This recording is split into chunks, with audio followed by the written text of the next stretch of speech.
Well, there's definitely more than one way to beat a team, and the Astros found several ways to beat the Mariners in 3 out of 4 in a series that felt a little bit like the playoffs in May. We're going to break it down for you. What are the areas we like, and what are the areas that we still concerned about with this team going forward? Let's start right now. I'm looking to the bullpen to bring my lefty in. Keep the lead and make your team look pedestrian. It's in your wheelhouse, we'll swing for the fence. You know it's money around here, man, I ain't talking expense. Strike one, heat it low in the way you can't hit it. You know you want to start a rally, but you better forget it. Strike two, off speed, same spot, your car looking. Get ready at the plate, this time you're not cooking. Strike three, swinging out of the zone. You ain't even touch it first. Tell me how they gonna drive you home. Walk your back, looking like we ain't cool then. The game's over, might as well put them back to the bullpen, oh yeah. That's right. Just when you thought it was safe to count the Astros out, they come up with a huge series win versus Seattle at home. I'm H-Town Woodhouse. You know where to find me. You know where to find the show, Back to the Bullpen, on Instagram, on iHeartRadio, on YouTube. Make sure you subscribe to us, and on Spotify. Mike, tell everybody where they can find you, sir. Yeah, there's only one place, and that's going to be on X at Mike Stanton 29. But I'll tell you what, you know, we're gonna say some good things, we're gonna say some bad things about this team in this podcast, but right now they are just absolutely crushing it at home as far as the wins and losses. Now they doing it, how they doing it, we'll get to that in just a minute, but they have won 15 of their last 20 home games. Yeah, they have really been doing a really good job at home, and you and I were discussing before we started the show, and the home ballpark hasn't always been a home field advantage for this team. Actually, most years it isn't. You know, this has always been a big-time road team.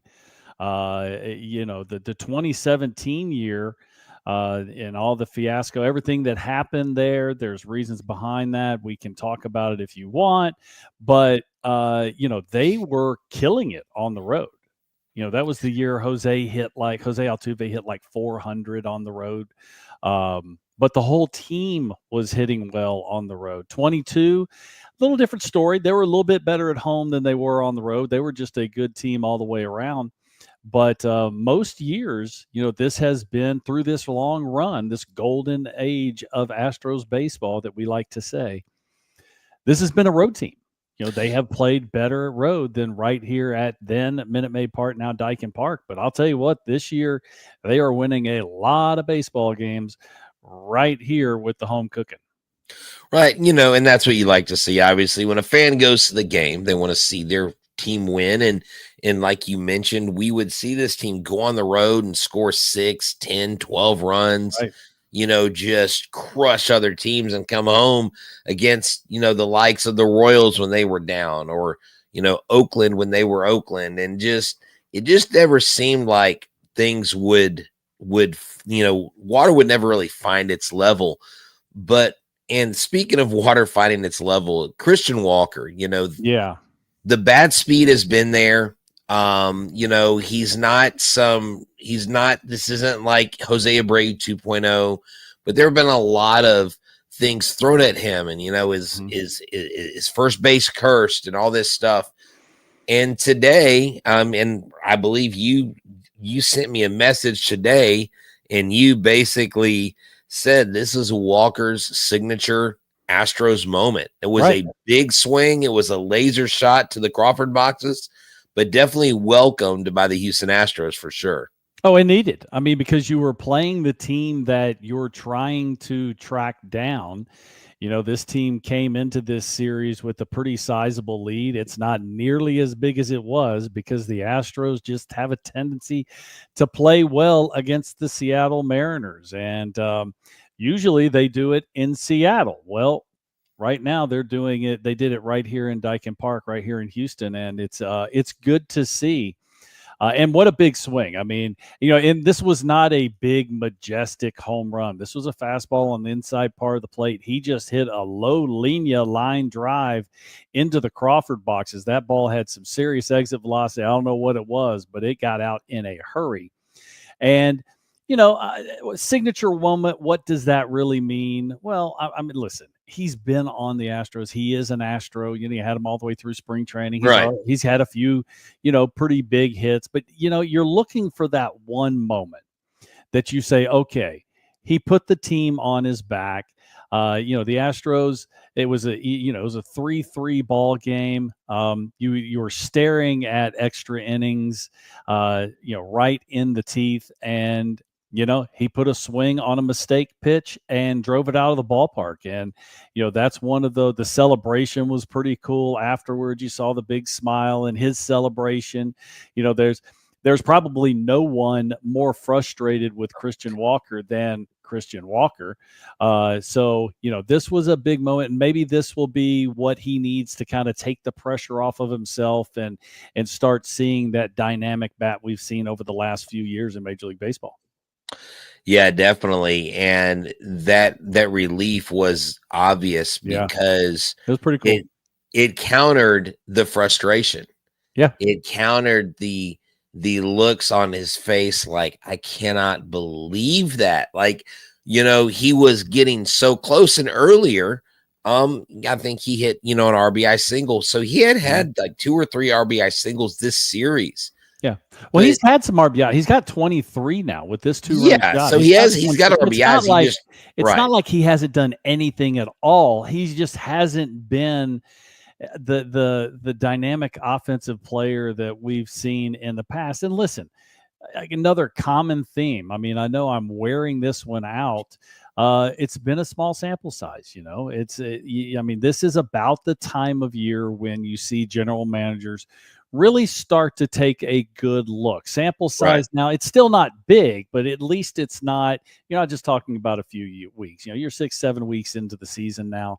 And now you have a little better idea, guys that have gotten off to a rough start. You can't just, it's not just early anymore. You're a third of the way, maybe a little less than a third of the way through the season, quarter of the way through the season, something like that. Now it's time for them to start really evaluating and taking a good long look at their rosters. And this is across Major League Baseball. But, prior to this, the sample sizes have been small, and you got to make sure you give the guys a chance to kind of work their way through their issues before you start, looking to make moves or making changes.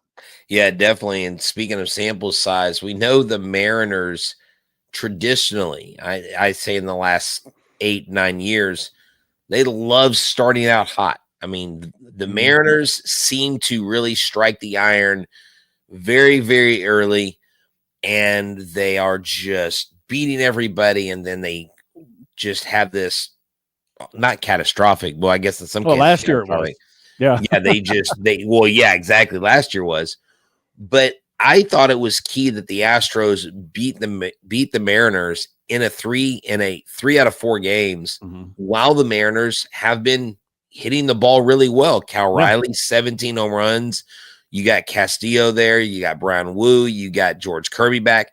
So there were some reasons that you could look on paper and go, okay, this will be the series the Astros might split if they're lucky. And to take 3 of 4 is really, I think, a solid performance. And outside of, and you could argue Brian King not being left in that second game, they bring in Brian Abreu. He gives up the 3 runs.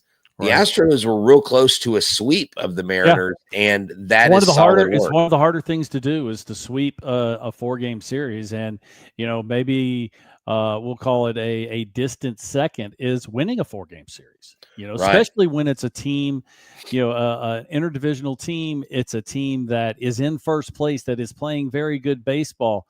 And do you think there's a possibility what's going through the Mariners, the players, the organization, even their fan base, what happened last year? Astros with a horrendous start, 7 games under 500, 3.5 weeks later, the Astros in first place and never really looked back. They didn't run away with the division, but they were never really in deep trouble again all last season. So it was it was a pretty monumental collapse that the Mariners, because the Mariners were rolling at the time, and they just kind of stepped off one more step right off the cliff, and that has to at least be going through their minds now, because what's the lead now? It's down to a game and a half, I think. Game and a half, yeah, down to a game and a half, and so. And the Astros are they seem to be hitting a stride better. I mean, Isaac Paredes is hot. We talked about that, but you had Pena, Paredes, Altuve, Walker all get hits at the top. You had multi-hit games by Paredes, Altuve, and Walker. Yeah. Then you had Cam Smith get in the mix. He's slowly climbing back up in offensive relevancy. He's been excellent with the glove in the outfield. But I want to talk about this because it's important. You would think, oh, wow, 24 straight singles. That sounds like a really cool record to have. Well, they're getting a lot of singles. They did score runs, but they only scored 5. Mike, the name of the game in baseball, and I believe the number is around 53 to 58% of all runs in Major League Baseball are scored by the home run. Mm-hmm. And they're not hitting the long ball outside of Paredes, who has, I believe, 11 or 12 now. Is this concerning to you with the amount of singles that this team is hitting, talking about a long-term projection of this team if they can't find the power stroke? Well, I mean, you just read the stat. Every team in Major League Baseball, some more than others, some way more than others, are relying on the home run.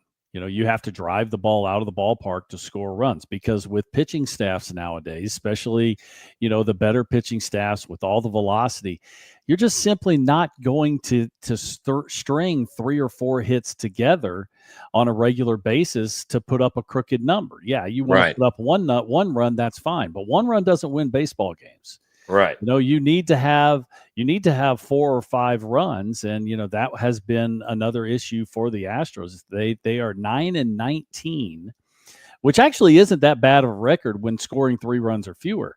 The problem is that's more than half their games. That's 20. I think was that 28. Yeah, that's 28 games that they have not scored at least 4 runs, and it is gonna. I don't want to say it's impossible for them to have a good season, win the division, and go into the playoffs with this kind of this way of winning, man. But it's very tough. It really it's tough on the pitching staff. It's tough, especially on the relievers, just simply because, the weight of the game is on every single pitch. You can't give up a run or else you're going to lose. So you hope that the offense gets a little bit. Now, listen, 24 straight, at least you're getting hits. You're giving yourself, this is something we've talked about in years past is, there have been times that there have been some real frustration with runners in scoring position. And there have been times that this has been an issue, but what do you do about it? Well, there's nothing you can do about it. You hope to have those quality at bats, but what do? You have to keep giving yourself those opportunities.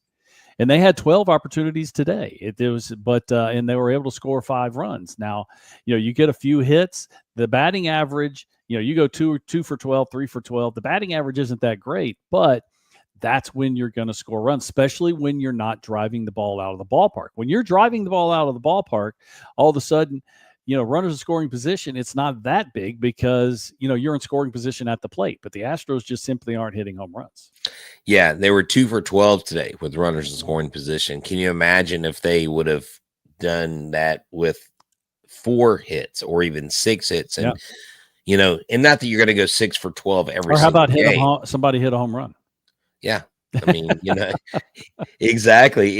It's just like you look at it and you really kind of scratch your head, because when I look right now at the dominance offensively of the teams that are getting it done, that score a lot more, it is the New York Yankees and the Detroit Tigers and the Minnesota Twins, who all have bigger run differentials. The Twins aren't much more than you are. You're at plus 24 run differential, runs scored versus runs against. When you go to the National League, you have a few more people that are a little bit higher. You've got the Phillies and the Mets. You got Chicago that's plus 91. So a lot of your top teams in these other leagues, it seems like right now the weakest division, offensively speaking, is the American League West. So that's not a terrible position for the Astros to be in, Mike. Right. But those, run differential, it's an interesting stat that is it really doesn't mean anything. I mean, you're right. You're right because you have to break it down a little bit deeper. When you look at where the Astros are as far as just runs scored, they're in the bottom half of Major League Baseball. When you go a little bit deeper, let's say home runs. Let's see where they are at home runs. Where are the Houston Astros? Oh my gosh. Yeah, they're like in the bottom third of major, the Astros have only hit 48 home runs. Yeah. And then just for reference, the New York Yankees lead Major League Baseball with 85. Yeah. And it's okay. Well, home runs aren't everything. You're right. They're not. But like I said, it's very difficult to string, multiple hits together to score crooked numbers. It is. The only time, really one run is really going to beat you, it's late in the game. We saw a few years ago when JV won the Cy Young, he gave up some home runs. They were all solo shots. Shots, especially starting pitchers. Solo home runs don't beat you. It's the 3-run jack. That's the one that really hurts. And so, if you can limit that, obviously you're just that much better off. And, that's, especially that year, that was when, JV guys got on base, man, he really bared down. I don't think he gave more than 3 runs in any start of the season. He was phenomenal. And the Astros this year, their pitching staff has been very good. I mean, it has. And that's really been the key to this team being 3 games over 500, only a game and a half behind the Seattle Mariners, and playing so well at home. Obviously, you like the track record of what the Astros have done on the road in the past, and hopefully they can kind of find some of that mojo. Well, and not only have the Astros starting pitchers been very good, but today, when I was watching that game and you see what Sean Dubin, you see what Caleb Ort, you see what Brian King, they all did. I mean, Ort was in a couple situations where the game could have gone Seattle's way really, really quick. And he bared down and strikes a guy out with a guy on second and third. I mean, there were some stressful situations, and all about that with all the years that you were in the major leagues and getting on the mound and being handed a comfortable situation versus being thrown in the fire, which I think you were kind of the fireman. Weren't you the guy that they brought in for the tough situations? A lot of times. I came in with guys on base, and people used to ask me, what are your goals? What are you looking to do this year or that year? And it was never, I want my ERA to be as low as it could possibly be. Well, I was notorious for giving up, a third of an inning 3 runs, or a third of an inning 4 runs. Do that 2 or 3 times a year, and it kind of shoots your ERA. But the categories that I really kind of hung my hat on, the first one was availability. I wanted to make sure that I was available every single solitary day. I used to tell people I'm a baseball player that just happened to pitch. Okay. I came to the park every day expecting to play. I was an everyday player. I just happened to go out in the bump in the middle of the field. So that was my approach coming to the ballpark. I always wanted to be in a lot of baseball games. And, my thought process of that was, if I'm pitching a lot, I must be doing something right. Okay. True. And then as far as the other stats, and this is something that the boys in the Astros pen did a great job today. There were 6 inherited runners, none scored. That is like the bare essence of being a reliever, is getting someone else out of trouble. And that's something that I really had pride in what I tried to do. I came in with runners on. I wanted to strand them. I wanted to put up the 0, not let those inherited runners score. And so those were really the categories that I that I paid attention to. Inherited runners was really the only like data point that I would say I would really pay attention to. And if I didn't, and I'll tell you what, I could throw a shutout inning after giving up run, and I was pissed. And I would actually go in and apologize to whoever the pitcher was I gave up the runs. I said, look, dude, I didn't do my job. My job was to get somebody else out of trouble. And if I would get in trouble and, my manager would take me out, then it was somebody else's job to help me out. But that's the bare essence. That's what relief pitching really is all about. I've always wondered, like, you sitting there watching the starter, and the guy on second and third, he's responsible for, and then the guy comes in and gives up a 3-run home run, and you're like, okay, those two of those runs don't go to that.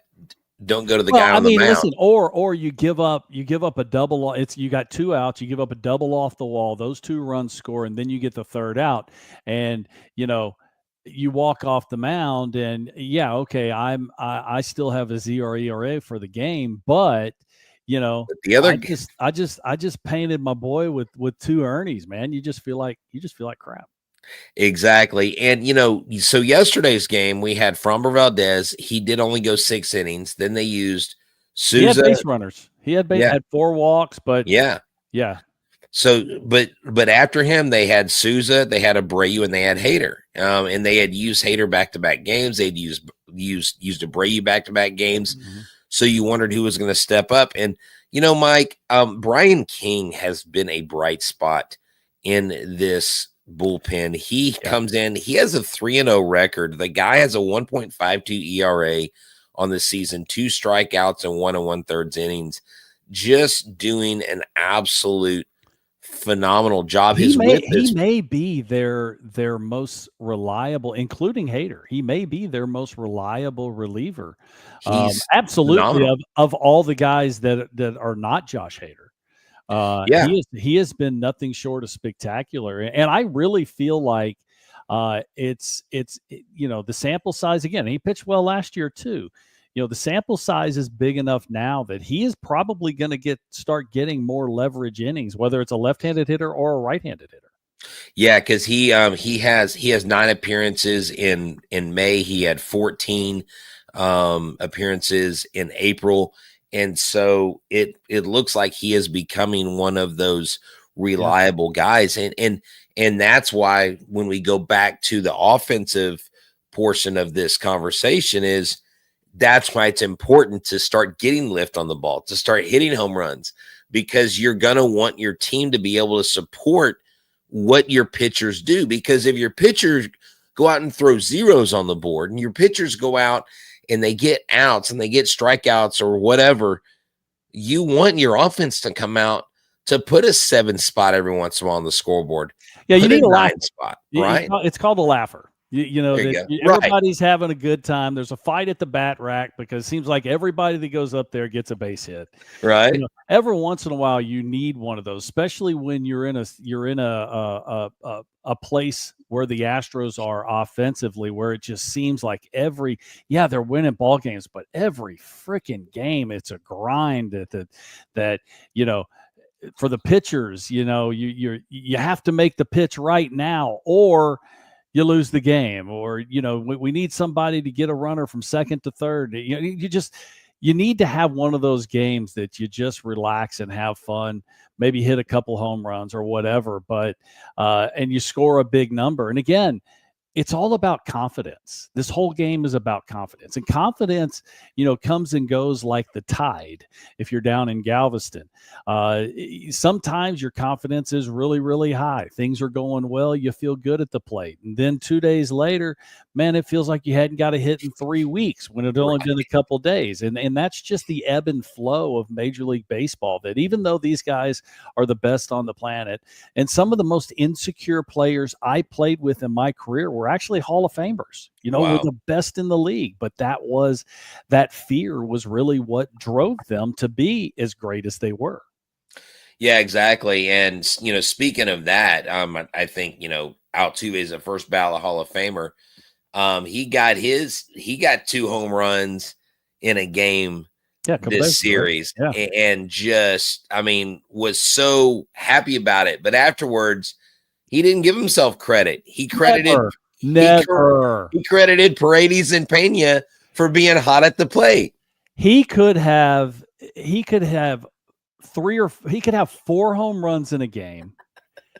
Pitch, get the save in the 9th, steal 5 bags, do everything. Right. And he's gonna give the credit to somebody else. Because that's just who Jose is. That's it. That's his character. He hasn't changed. And it's I've been watching for so many years, and doing broadcasts and everything, and it just makes you laugh, because you know what's going to come out of his mouth. He's never going to say, "Yeah, you know what? You want to really shock people. Jose needs to come out one day and just go, "You know what? I was a dude today. I crushed the ball. My defense was outstanding. I would love that. If there was another league, I would have been called up today." I would love to have, even if it was a joke, on April Fool's Day, on April 1st. Gosh. Even if it was a joke, I mean, that would just be awesome. But Jose, it will never, ever come out. When he does his Hall of Fame speech, he's going to thank everyone else. Oh, let me just tell you that I think would be, I think, the greatest moment. For me, just as a fan of the team and a fan of, Jose Altuve, and you can't have the success with the top of the lineup now. He's been dropped down to third, and he's actually been doing better. Yeah. But when typically our 7, 8, and 9 hitters have had some of the best performances, Jake Myers has been moved up a little bit in the lineup. He's still hitting 300. Diaz still is struggling, it seems, at times at the plate, but Smith is hitting better. Dubon, when he's in there, is hitting better. And it just seems like wherever you put guys, they seem to be, waking up a little bit here and there, and flipping the lineup is really important as well. Right. Especially if you're trying to produce runs. I mean, when you're a struggling offensive team, or a team that's, just not up to what expectations, you need everyone, Right. There have been many teams that have actually been pretty good teams that have won divisions and even gone into the playoffs and even played well there, that, the lineup is just so top heavy. You need everyone. And, one of my favorite signs I have ever seen in a major league stadium, 1991 World Series, Atlanta Braves against the Minnesota Twins, that in the Homer Dome up there in Minnesota, somebody lifted up a sign, "What is a Lemke?" And it was the sign was in reference to Mark Lemke, who was our second baseman. Nobody knows who Mark Lemke is. Heck, there's Atlanta fans that at the time, he was a bottom of the lineup type guy. But if we would have won that series and we lost in Game 7 in the 10th inning, there was a dueling shutout into the 10th inning of Game 7. Mark Lemke would have been the MVP. I mean, he hit the ball really, really well because he had so many opportunities. And that's, a lot of times, especially in the playoffs, but anywhere, there are so many opportunities for guys in the middle and in the second half of the lineup. If the top half is doing their job and getting on base, there's opportunities for people to get driven in, base runners to get driven in. So, it's good to see for them getting the contribution from the bottom third of the lineup. You would like the top to do a little bit more. And it looks like, slowly these guys are kind of figuring it out a little bit. 24 straight hits or 24 straight singles, again, not optimal. You would love to have the ball, some doubles in there. You'd love to have a home run or two, but at least they're getting the base hits and they're giving them some opportunities to score. Because when it comes to hitting, I try to watch as much as I can, listening to guys like Chipper Jones, listening to guys like Dante Bichette, guys that were the big hitters. Did you just put Dante Bichette in the same category as Chipper Jones?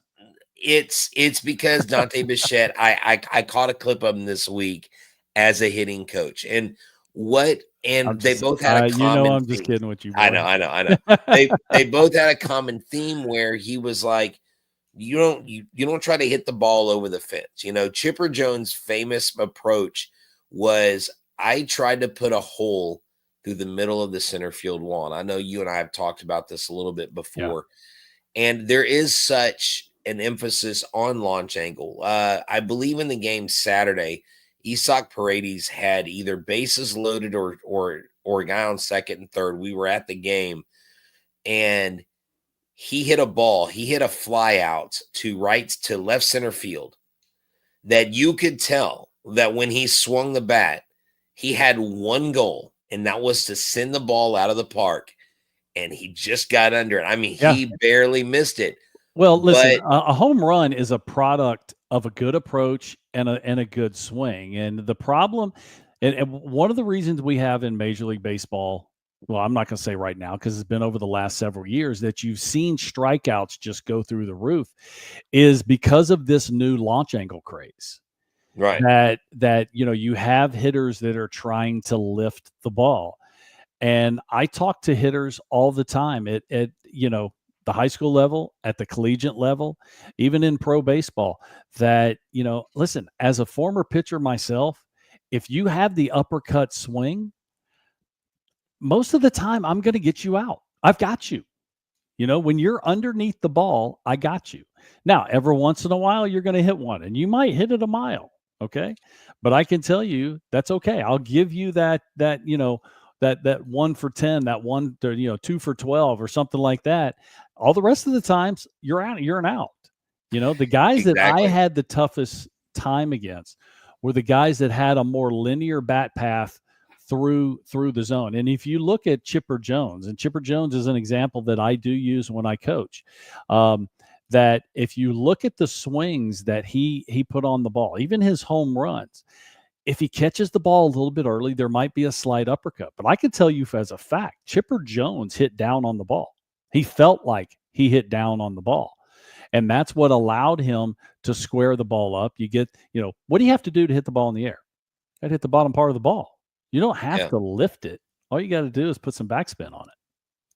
Yeah, I'm sitting here thinking of guys that you could have faced that I think would have been a little bit of a challenge. Did you ever face Gary Sheffield? Not very much. He was right-handed, and him being as big of a power threat, a lot of times, that would be the guy that I would get taken out, and you bring in like Jeff Nelson or something like that. Okay. But I mean, listen, I faced Pujols, I faced Mark McGwire, and listen, I may have faced Sheffield at some point. Those guys, because see, I remember Mark McGwire. Okay, so let's take him, because Mark McGwire was my favorite player growing up. I mean, he was my guy. I followed him from USC all the way through, right? And he was the first player I really latched onto as a young baseball fan. And Mark McGwire would always say, I don't try to hit home runs. I just swing the bat for a hit, and it happens to go over the fence. How do you approach a guy that is that big, that just seems to be, every 10 at bats or whatever, some seasons he would average a home run? How do you just not change your approach, or? Well, the first thing you have to do, and I guess we have a teaching moment here for our pitchers that may be listening, is first you have to be aggressive early in the count. Okay. If somebody wants to swing early in the count, let them swing. Throw strikes early in the count, because it doesn't matter how good your stuff is. If you're going to throw a pitch 2-0, the hitter has the advantage, because it's going to be a fastball. But I would much rather have a hitter swing 0-0 than 2-0, just because they've got a chance of there's more of a chance of them making an out. Now you see situations like Jose Altuve hits 370 on first pitch. Right. Okay, that's a little misleading, because that's only on first pitch ball in play. Okay, if he swings and misses or he fouls a pitch off, they don't count those in that batting average. Leo Mazzoni, when I was with the Braves, he used to come up with the stat. Now you got to remember, this is back when you actually used to have to put pen on paper. You couldn't just get on the computer and pull up any stat you want. But he used to tell us, what a real batting average was on first pitch strikes, not first pitch balls in play. So if you take a first pitch strike, that's an 0 for 1. That would be considered an 0 for 1. Everybody's batting average was below 200 because that's just the way it is. And so that really tells you. And listen, if you don't have great stuff, being ahead in the count is even that much more important because you don't have the raw velocity or you don't have the sick movement or something like that. And once you get ahead in the count, now I can expand. Now the hitter is on his heels and he's protecting instead of being in the driver's seat like when you're 2-0. So getting ahead of the count is everything. One of the things I would like us to do at some point during the season, because I saw this and I thought it was interesting that Paul Skeens has given up quite a few runs this year. Yeah. But yet all you hear about Paul Skeens are his strikeouts and his velocity. I'm sorry. He's human. He doesn't have a zero. He's human. He's given up like 35 runs this year. Is that why they're talking about trading him? all the fake articles that actually get me. Wow, man.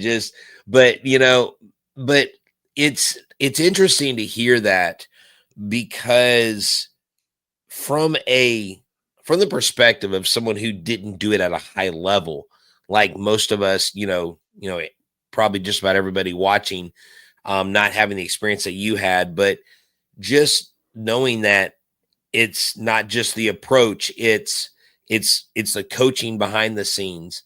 Mm-hmm. And then it comes down to the execution because I remember Ryan Stanek telling me, is a catcher calling a game or is a pitcher throwing the pitch, who's more at fault? And he goes, it's the guy executing the pitch.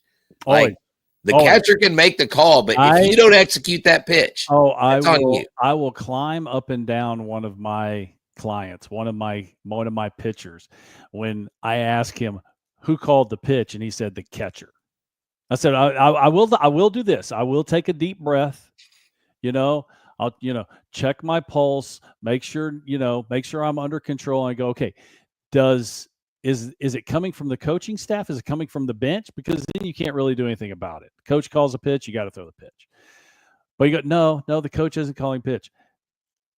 Catchers make suggestions. They do not call. If you say yes, that means you agree. That's true. You can't point at the catcher and say it's your fault for calling the pitch. Nope. Sorry, Jack. You're the one that said yes. You're the one that you accepted the assignment. Execute. Okay, that makes sense.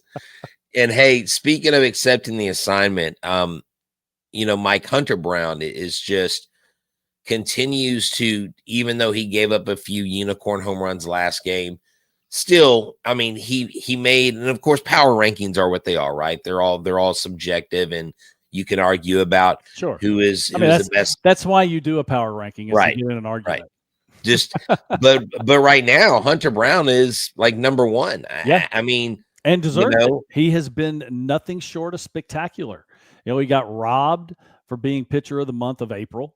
I agree. He should have been the American League, but Max Fried is pitching in New York. That definitely has something to do with it. Helps a little bit. So his last start, he gave up 3 solo home runs. Okay, that happens. You throw strikes again. Your stuff is good. If you throw strikes, eventually somebody's going to catch it out front and is going to hit it. But I don't think with the run that he's been on since last May, I don't think that really is going to affect him one iota. I think that he's going to go out there and we're going to see the same Hunter Brown we've seen, one of the best pitchers, if not the best pitcher in the American League. Yeah, he has been absolutely phenomenal. And, he's got some really good company right now. Guys like Scooble, listen, it's a who's who. And the crazy thing is, if I remember the list, I want to say DeGrom was on there in like 7th or 8th or something. That's He was crazy. like the one old guy. I mean, everybody else was like a who's who for the young pitchers in the leagues. Exactly. No, and that's what you love. And once again, Hunter Brown is very much all business. When he shows up, when he's on the mound, there's no Well, look wondering. who his idol was. Look who he, True, he mimicked. It was true. Verlander. Verlander. I got on the bus one time. I had the pleasure of traveling with the team. I think it might have been in Seattle, and I got on there's multiple buses that go to the ballpark, and I was on the last bus. I'm like, what do I need to go 5 hours early to the ballpark? Right. So I'm sitting there, and there's only like me and 2 players, and then JV comes on. And I, just give him a, what's up, how you doing? And he, he was cordial. He said, I'm good, and just went and got in the back of the bus. But he was old school. He was game facing from the time he woke up in the morning. He was scowling at his eggs. That was his approach. That was his approach. That's funny. To the game. But now, I mean, it's crazy. Then the opposite side of that would have been Garrett Cole. If you remember Garrett Cole, in between innings, he was talking to anybody that would listen, and that's just his personality. He wasn't going to sit there and just kind of try and keep the game face on, stay focused. He wanted to talk to people and kind of get out of it in between innings. So everybody had a different approach. But Hunter Brown is definitely one of those guys that kind of tries to keep the game face. He's out there to do a job. And if he does the job, even if he does the job really, really, really well, he just did his job. Yeah, that's what it is. And he is a no BS guy, especially after his starts, whether he's good interview too, because he doesn't pull any punches. If he stunk, he'll tell you he stunk. He, and I think especially a year like this year is key. And I think Fromber overall, Mike, has done better mentally early on in the season. I know last year we saw some things show up early on that we were like, but he's made some big down a little strides bit over the years. Now the thing is, Fromber's always going to be Fromber. There are gonna be times he gets frustrated. There's gonna be times that he overthrows. The last thing you want to see Fromber doing is you don't want to see 97, 98 miles an hour, because the sinker's not going to sink. He needs to pitch at 93, maybe 94 miles an hour. That's where he's got the best sink. That's where he's getting those ground balls. But listen, you can't take the competitiveness out of him, and you can't take the emotion, because the emotion is a big part of who Fromber is. And there's still going to be occasions that, he may be pitching at 40 years old, and there's still going to be times that he gets frustrated and he gets outside of his approach. Yeah, definitely. So it's a good thing for the Astros to start versus the Sacramento A's. They've got are they off tomorrow? They're off tomorrow, right? They're off tomorrow. 17 straight games. Yep, 17 straight games. They're off. And then it's JP Sears versus Hunter Brown. And JP Sears has been one of the better pitchers, a left-hander there with the Athletics. The Athletics do not have – that's not a bad team. You need to play. They've been rebuilding for a couple years, but, every team in Major League Baseball has somebody they struggle against. Right. Okay? You can say the Seattle Mariners might be the Houston Astros. Because they came in hot as, white hot, and the Astros kind of cooled them off, winning 3 out of 4. But we've seen the Astros struggle against the A's, especially the last couple of years, when you think, okay, the Astros just need to throw their hats out there and they'll beat these guys. Hey, those are still Major League Baseball players. They may not be well known, but they have some talent. They have built that system up quicker than they have in years past. And what's interesting is they only play 2 games versus the Athletics. That makes no sense. I don't know who made this schedule. It's a computer. It's done by a computer, but it's because because you play every other major league team. You have a series against every team in Major League Baseball. So and then they go to another 4-game set. But then they go to another 4-game set versus the Rays. There you go. So, and then June starts off the first two series in June is Pittsburgh and Cleveland. And then you've got White Sox, Minnesota, the Athletics, the Angels. The Angels have cooled off finally. And then you end June with the Phillies and the Cubs. So June is not a tough month, but there's a couple stretches in there. Yeah. The Astros will be battle tested for sure. They will. And it's one of those situations, I've said it for years, the schedule really doesn't matter. It's not who you play, it's when you play them. That's you true. Can play the Colorado Rockies at some point this year are going to get hot, and they're going to beat somebody that they have no business beating just because they're playing a higher quality baseball. Now, is that going to be for a 3-game set? Is that going to be for a week or 10 days or 2 weeks? Right. That you don't know. But at some point, every team in Major League Baseball gets hot. And if you run into them at that time, you may lose some baseball games that cost you down the stretch just simply because you were supposed to beat those dudes. Exactly.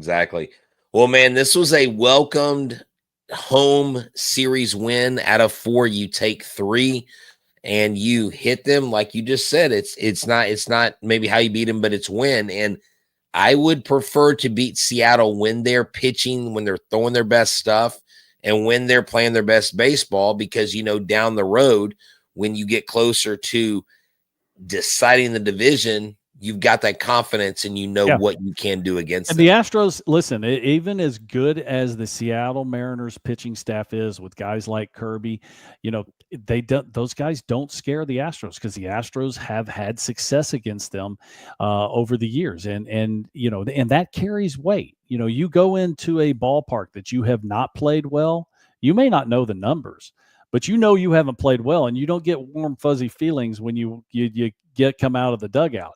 But when you have, you go, okay, we could be facing the best guy on the planet, but you know what? We're good. I remember with the Yankees, Pedro Martinez, he would always pitch well against us, but we had a tendency to beat him. It might be 1-0, but we had a tendency to beat him. So you always were okay.